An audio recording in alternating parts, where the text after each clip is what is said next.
When people think of Stoke-on-Trent, what springs to mind is an industrial city full of smoke and grime. But in 2023, the experts at Ordnance Survey ranked all the cities in the UK according to the amount of green space. And Stoke-on-Trent came fourth in the whole of the UK. Green space can be many things, including public parks and gardens, and allotments and playing fields. Or the lovely grounds at Ford Green Hall in Smallthorne, where we've come today. Here we can find the story of the changes that have taken place in Stoke-on-Trent over hundreds of years.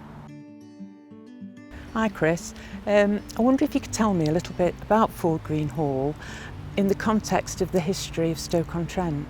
The Ford Green Hall represents the area's pre-industrial heritage. Right. It's a dairy farm built in 1624 for the Ford family. They live here for around about 200 years. Growing up around the area, you get the Chatley Whitfield pit at the top of the valley. There's a chain works that starts over the road, building ships' chains, and it's lived in by lots and lots of different people, miners, people that work across the road as well. Once the Chatley Whitfield pit closes, I remember them building, digging out the lake at the back there to form the nature reserve. The terraced houses were knocked down, the chain works went. So yeah, it has changed, it's become a lot greener again. What do people enjoy when they visit Ford Green Hall?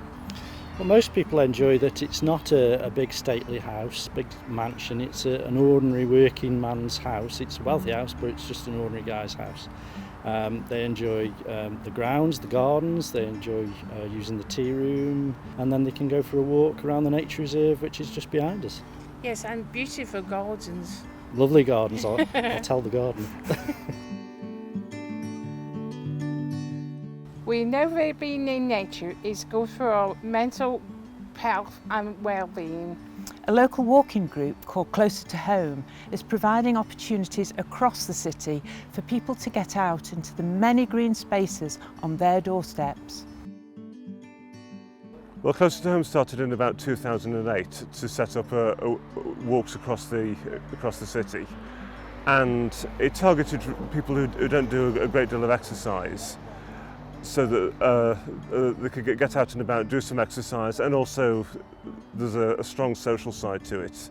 Well, this walk's called Western Sprink. We've been doing this one for over 10 years now. Very quiet, there's a lot to see there, and it's always been one of our more successful walks. I've been doing these walks for about 9 years now. I like coming on this walk because you meet people, you're not on your own.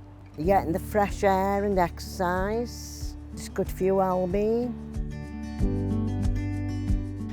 With all the mental and physical benefits that come from connecting with the natural world, it's so important that everybody can access the green spaces.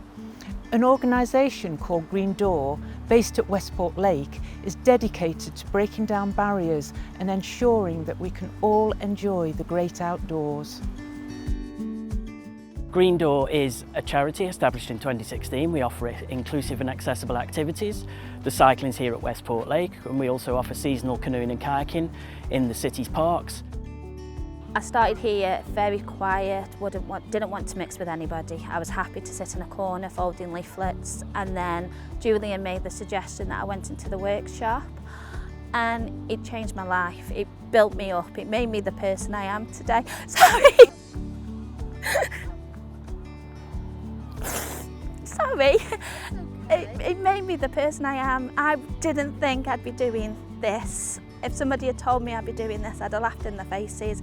But I absolutely love it. It's part of me now, and I don't think I ever want to leave. We love Green Door!